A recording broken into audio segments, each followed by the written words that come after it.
ഓണാവധിയായിട്ട് എങ്ങനെ വീട്ടിൽ തന്നെ ഇരിക്കുന്നത്? അതുകൊണ്ട് ഡാനിയുടെ പപ്പായം പൊക്കി ഞങ്ങളെല്ലാവരും ഡാനിയുടെ പപ്പ അനിയത്തിയുടെ വീട്ടിലോട്ട് പോയി. ചവറ തെക്കും ഭാഗത്താണ് വീട്. ഞാൻ ലിപ്സ്റ്റിക് ഇട്ടാൽ ഡാനിക്കുട്ടൻ അപ്പം തന്നെ കാറി കയറിക്കോണം, അതൊരു പതിവാണ്.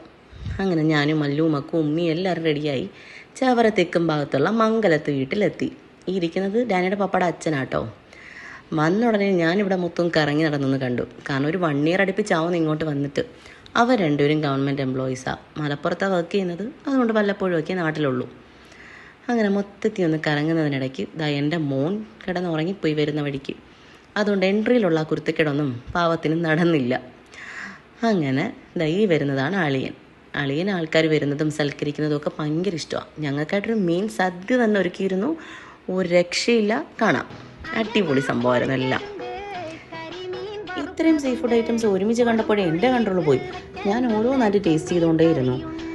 എൻ്റെ ഫേസിൽ കാണുന്ന എക്സ്പ്രഷൻസ് മൊത്തം 101% ജെനുവിനാണ്.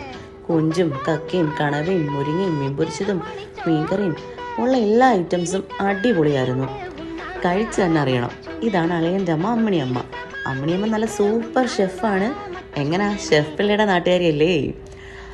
അവിടുത്തെ മാർക്കറ്റിൽ നിന്നാണ് ഇവർ ഫിഷൊക്കെ വാങ്ങുന്നത്. നല്ല ഫ്രഷ് മീൻ കിട്ടും. അതിൻ്റേതായ എല്ലാ ടേസ്റ്റും എല്ലാ കറികൾക്കും ഉണ്ടായിരുന്നു. അമ്മിണിയമ്മയുടെ സ്പെഷ്യൽ പഴം പച്ചടിയാണ് ഞാനിപ്പോൾ ടേസ്റ്റ് ചെയ്തത്. കല്യാണ സദ്യകളിൽ മാത്രമേ ഞാൻ കണ്ടിട്ടുള്ളൂ.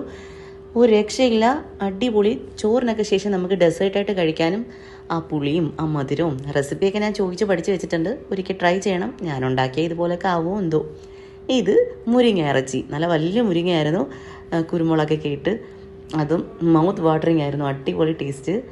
അങ്ങനെ എല്ലാവരും കൂടെ ഒരുമിച്ചിരുന്ന് തറയിലും ഡൈനിങ് ടേബിളിലും ഒക്കെ ഇരുന്ന് ഫുഡ് കഴിച്ചു. വയറും മനസ്സും ഒക്കെ നിറഞ്ഞു. ഞങ്ങൾക്ക് ഇത്രയും വിഭവസമൃദ്ധമായിട്ട് മെയിൻ സദ്യ ഉണ്ടാക്കി തന്ന അമ്മിണിയമ്മയ്ക്കും രമ്യയ്ക്കും എല്ലാവർക്കും ഒത്തിരി നന്ദി.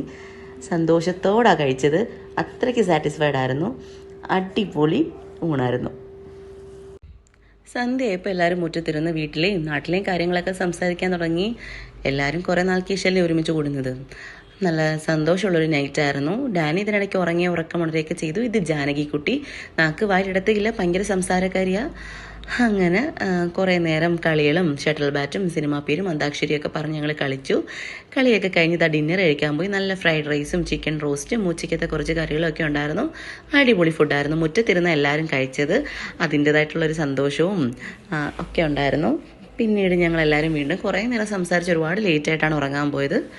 രാവിലെ എഴുന്നേറ്റ് ഫ്രഷായി വന്ന് ഡാനി നോക്കിയപ്പോൾ ഡാനി ഇതാ ഇവിടെ നെറ്റിപ്പിടത്തി കിടന്ന് തൂങ്ങിയാടുന്നു. കുറേ നേരം കളിച്ചിട്ട് ഞങ്ങളൊക്കെ റെഡിയായി. എല്ലാവരോടും ടാറ്റ ബൈ ബൈ ഒക്കെ പറഞ്ഞ് ഞങ്ങൾ അവിടെ നിന്ന് ഇറങ്ങി. ചെറിയ വിഷമം ഉണ്ടായിരുന്നു എല്ലാവർക്കും. അങ്ങനെ ഞങ്ങൾ പോവാണ്. ഇത് ലവാപുരം പാലം. അപ്പോൾ tata bye bye, see U.